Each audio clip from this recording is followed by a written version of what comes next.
प्रणाम मित्रों, कुलदीप भगत online classes में पुनः स्वागत है।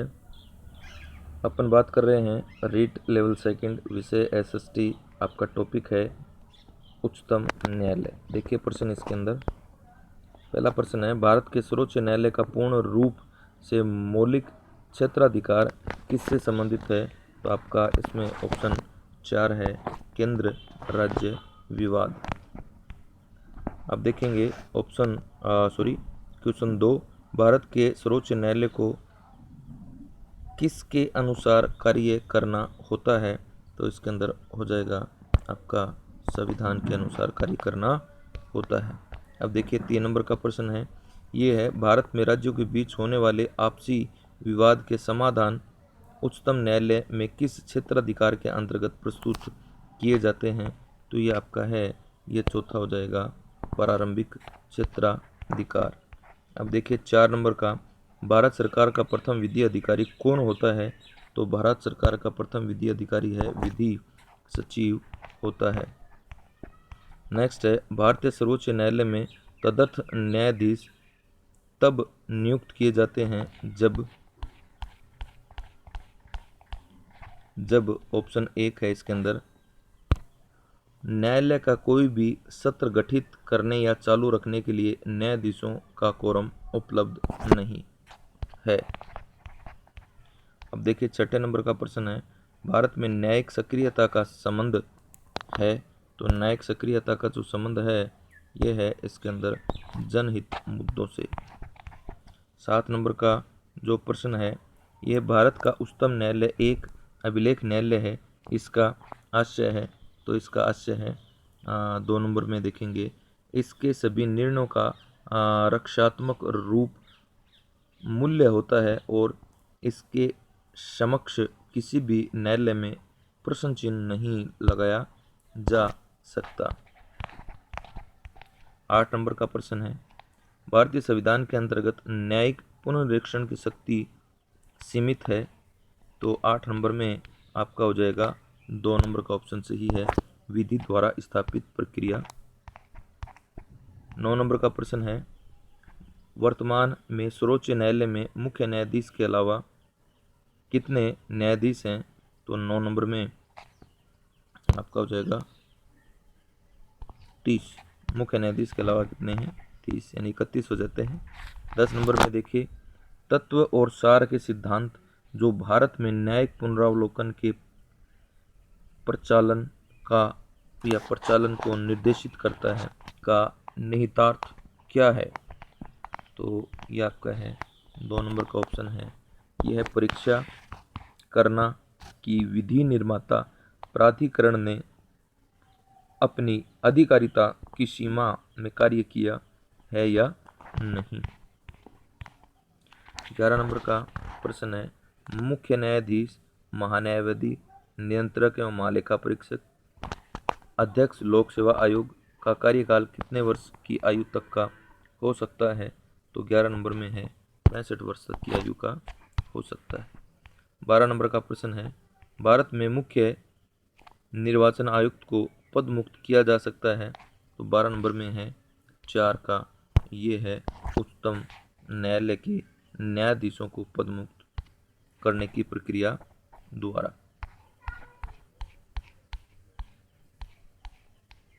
13 नंबर का प्रश्न है, ये देखिए, निम्नलिखित में से किन्हें सर्वोच्च न्यायालय के मौलिक अधिकार के रूप में मान्यता दी गई? तो इसके अंदर है ऑप्शन आपका 1, 2 और 3। तो 1, 2, 3 इसमें सही है, आवास का अधिकार, विदेश यात्रा का अधिकार, समान कार्य के लिए समान वेतन का अधिकार। 14 नंबर का प्रश्न है, भारत के उच्चतम न्यायालय के न्यायाधीशों की संख्या में वृद्धि कैसे की जा सकती है? तो 14 नंबर में है आपका 2 संसदीय अधिनियम द्वारा। अब देखिए 15 नंबर का प्रश्न है, अब तक भारत के उच्चतम न्यायालय के कितने न्यायाधीश अपनी नियत अवधि समाप्त करने से पूर्व ही महाभियोग के द्वारा हटा दिए गए हैं? तो 15 नंबर में आपका ऑप्शन है इनमें से कोई नहीं। 16 नंबर का प्रश्न देखिए, सर्वोच्च न्यायालय के मुख्य न्यायाधीश PN भगवती की अध्यक्षता में प्रथम लोक अदालत का आयोजन दिल्ली में कब किया गया? तो दिल्ली में कब किया गया? तो 16 नंबर में आपका 1 है 6 अक्टूबर 1985। 17 नंबर का प्रश्न है, संविधान की किस धारा के अंतर्गत कोई भी व्यक्ति मूलभूत अधिकारों के हनन का मामला सीधे उच्चतम न्यायालय में उठा सकता है? तो ये देखिए 17 नंबर में आपका है धारा 32 के तहत। अब है 18 नंबर का प्रश्न, SR बम्बई बनाम भारत संघ के बाद में भारत के संविधान की निम्नलिखित में से किस एक विशेषता को उच्चतम न्यायालय द्वारा आधारभूत संरचना के रूप में मान्य ठहराया? तो 18 नंबर में है 2, पंथ निरपेक्षता। 19 नंबर का प्रश्न देखिए, केंद्र और राज्य के मध्य विवादों के निस्तारण की भारत के उच्चतम न्यायालय की शक्ति किस अधिकारिता के अधीन आती है? तो 19 में आपका जो 2 है ऑप्शन ये सही है, आरंभिक अधिकारिता के अधीन आती है। 20 नंबर का प्रश्न है, ये देखिए, उच्चतम न्यायालय के किस मामले में पाया गया कि केंद्रीय अन्वेषण शाखा एक पिंजरे में तोता है? और 20 नंबर में आपका है कोयला आवंटन वाद। 21 नंबर का प्रश्न है, ये देखिए, राष्ट्रीय मानव अधिकार आयोग का अध्यक्ष कौन होता है? तो 21 नंबर में आपका जो है ये देखिए चौथा ऑप्शन है 21 नंबर में ये है भारत का सेवानिवृत्त मुख्य न्यायाधीश। 22 नंबर का प्रश्न देखिए, जब भारत के मुख्य न्यायाधीश का पद खाली रहता है अथवा जब मुख्य न्यायाधीश अपनी अनुपस्थिति या किसी और कारणवश अपने कार्यालय के कर्तव्यों का निष्पादन करने में असमर्थ होता है तो भारतीय संविधान के अनुच्छेद 126 के अंतर्गत कार्यवाहक मुख्य न्यायाधीश नियुक्त करने का अधिकार है, ये किसे प्राप्त होता है? तो ये इसमें देखिए 22 नंबर के प्रश्न में ये है भारत के राष्ट्रपति को। 23 नंबर का प्रश्न है, भारत के उच्चतम न्यायालय के न्यायाधीश के संबंध में निम्न में से कौन अभिकथन सत्य है? तो आपका ये है 4 का अभिकथन है, ये सत्य है इसके अंदर 1 और 4। तो 1 और 4 को अपन पढ़ लेते हैं। 1 में है उच्चतम न्यायालय के न्यायाधीश की नियुक्ति भारत के राष्ट्रपति द्वारा की जाती है। और 4 है उसे दुर्व्यवहार सिद्ध होने या असक्षमता के कारण हटाया जा सकता है। तो इसमें 1 और 4 सही है। 24 नंबर का प्रश्न देखिए, उच्चतम न्यायालय ने निम्नलिखित में से किस वाद में अभी निर्धारित किया गया था कि अभिवक्ताओं द्वारा हड़ताल अवैध और अनैतिक है? तो इसमें देखिए 24 नंबर में आपका जो है ये हो जाएगा 3 का डॉक्टर BL वडेहरा बनाम NCT दिल्ली।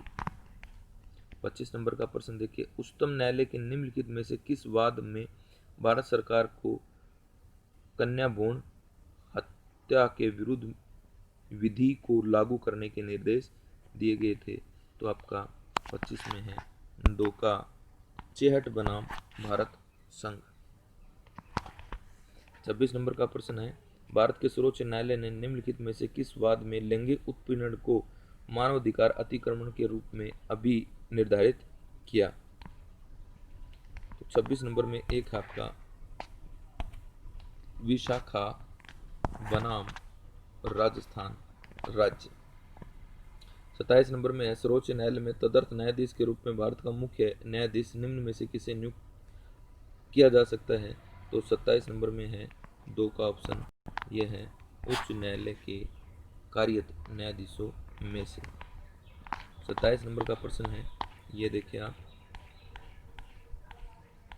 28 नंबर का प्रश्न, यह निम्न में से किस वाद में उच्चतम न्यायालय ने यह धारणा व्यक्त की कि मूल अधिकार व्यक्ति को जैसा उसे सबसे अच्छा लगे उस तरह अपनी जिंदगी की रूपरेखा करने के लिए सक्षम बनाते हैं? तो 28 नंबर में है 2 का ऑप्शन गोलकनाथ बनाम स्टेट ऑफ पंजाब। 29 नंबर का प्रश्न, नागरिक मौलिक अधिकारों के उल्लंघन की स्थिति में न्यायालय की शरण में जा सकते हैं और न्यायालय मौलिक अधिकारों को लागू करने के संदर्भ में कई प्रकार के विशेष आदेश जारी कर सकते हैं जिन्हें प्रादेश या रिट कहा जाता है। निम्न में से कौन रिट नहीं है? तो आपका जो है इसमें 29 नंबर में है बंदी बनाए रखने का रिट नहीं है। 30 नंबर में देखिए, निम्न में से कौन भारत में कार्यपालिका का हिस्सा नहीं है? तो कार्यपालिका हिस्सा कौन नहीं है? भारत का मुख्य न्यायाधीश।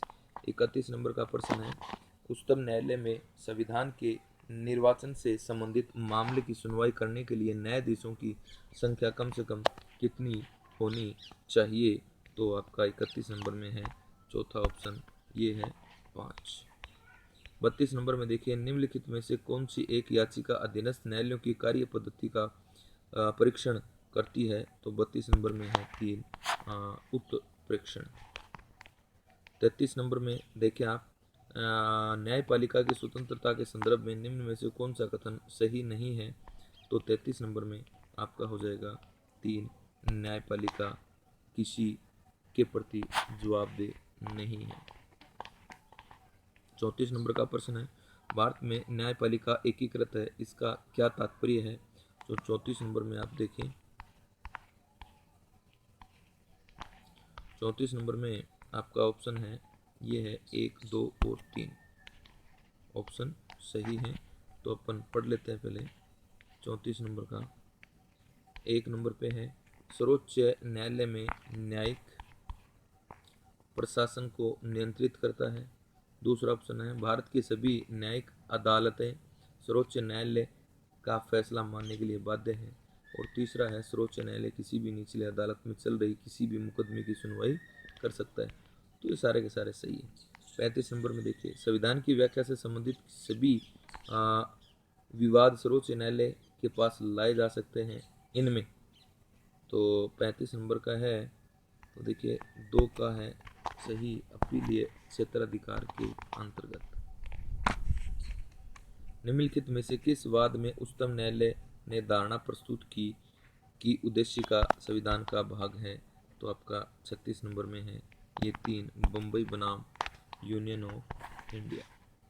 तो ये प्रश्न है, ये आपके न्यायालय से संबंधित प्रश्न थे। इसके बाद में अपन अगली क्लास में मिलेंगे। धन्यवाद।